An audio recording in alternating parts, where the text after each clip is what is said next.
It seems that every day we're reminded that we live in an era of great power rivalry, that the rules-based order is fading, that the strong can do what they can and the weak must suffer what they must.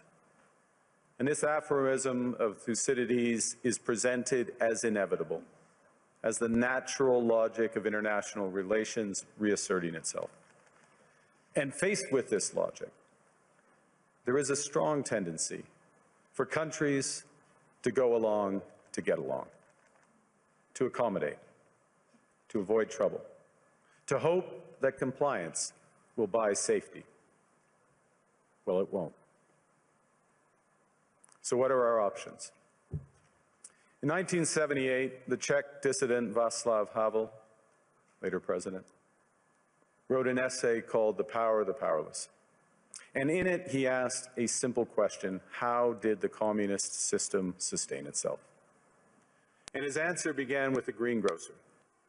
Every morning, this shopkeeper places a sign in his window: "Workers of the world unite." He doesn't believe it. No one does. But he places the sign anyway to avoid trouble, to signal compliance, to get along.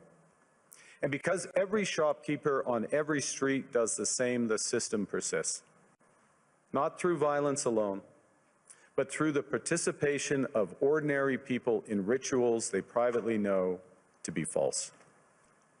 Havel called this living within a lie.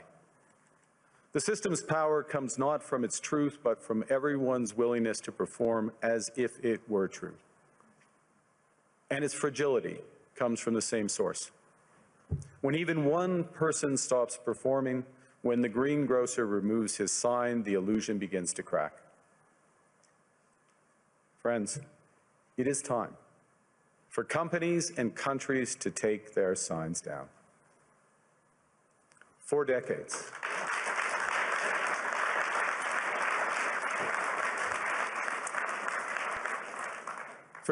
countries like Canada prospered under what we called the rules-based international order.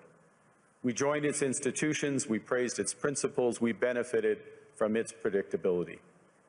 And because of that, we could pursue values-based foreign policies under its protection.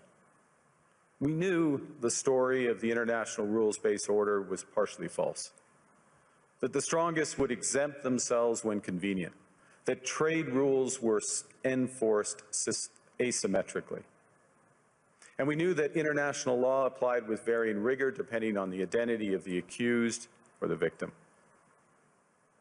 This fiction was useful, and American hegemony in particular helped provide public goods, open sea lanes, a stable financial system, collective security, and support for frameworks for resolving disputes. So we placed the sign in the window.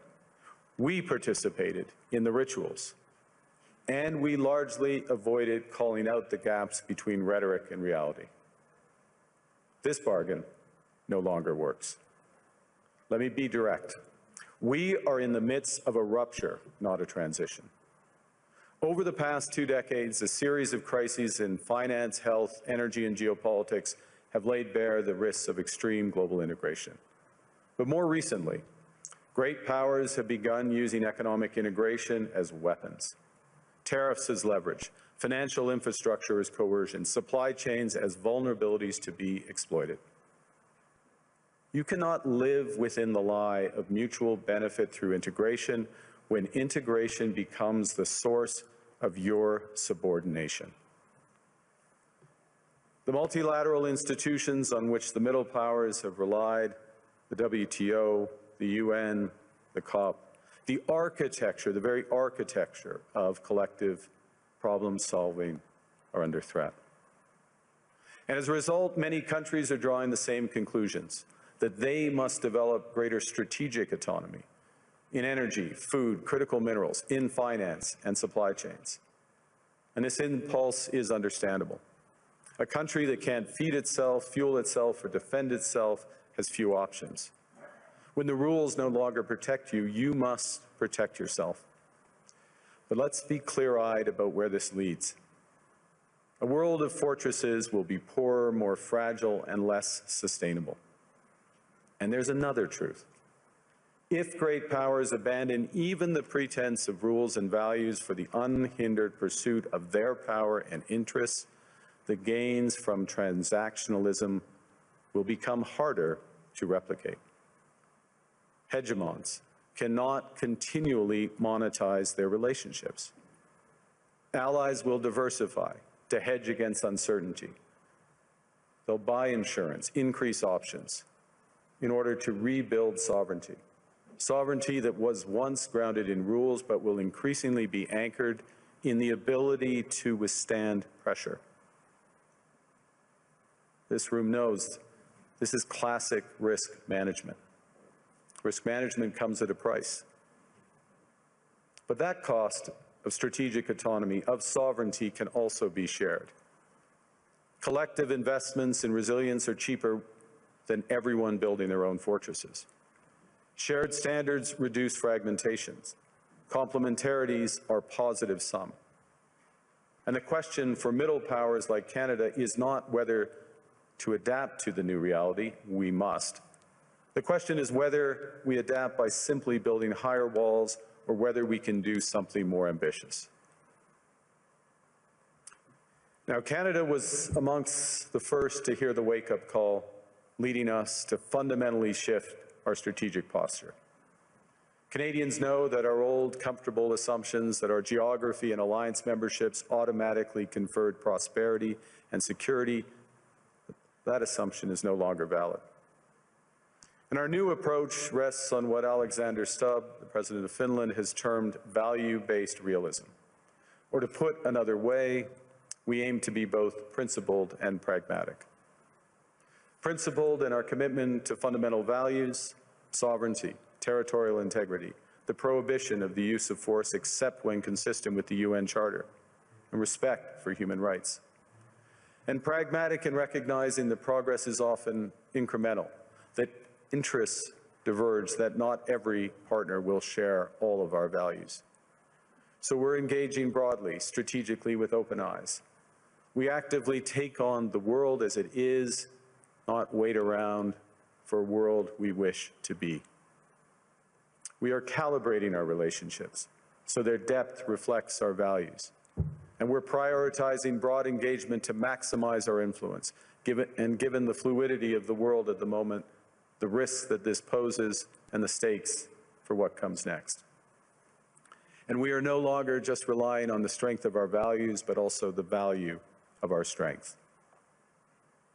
We are building that strength at home.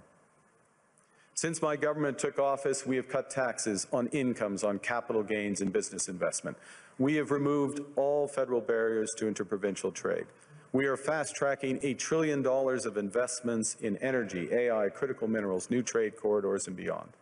We're doubling our defense spending by the end of this decade, and we're doing so in ways that build our domestic industries. And we are rapidly diversifying abroad. We've agreed a comprehensive strategic partnership with the EU, including joining SAFE, the European Defence Procurement Arrangements. We have signed 12 other trade and security deals on 4 continents in 6 months. In the past few days, we've concluded new strategic partnerships with China and Qatar. We're negotiating free trade pacts with India, ASEAN, Thailand, Philippines, and Mercosur. We're doing something else. To help solve global problems, we're pursuing variable geometry. In other words, different coalitions for different issues based on common values and interests. So on Ukraine, we're a core member of the Coalition of the Willing and one of the largest per capita contributors to its defense and security. On Arctic sovereignty, we stand firmly with Greenland and Denmark and fully support their unique right to determine Greenland's future.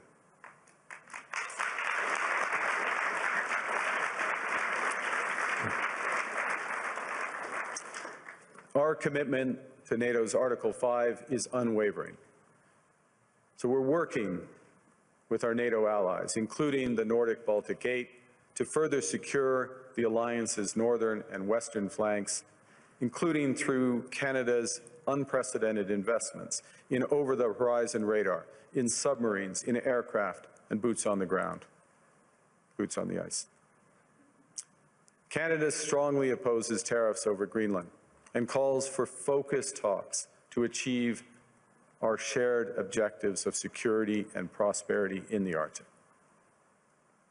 On plurilateral trade, we're championing efforts to build a bridge between the Trans-Pacific Partnership and the European Union, which would create a new trading bloc of 1.5 billion people. On critical minerals, we're forming buyers' clubs anchored in the G7 so that the world can diversify away from concentrated supply.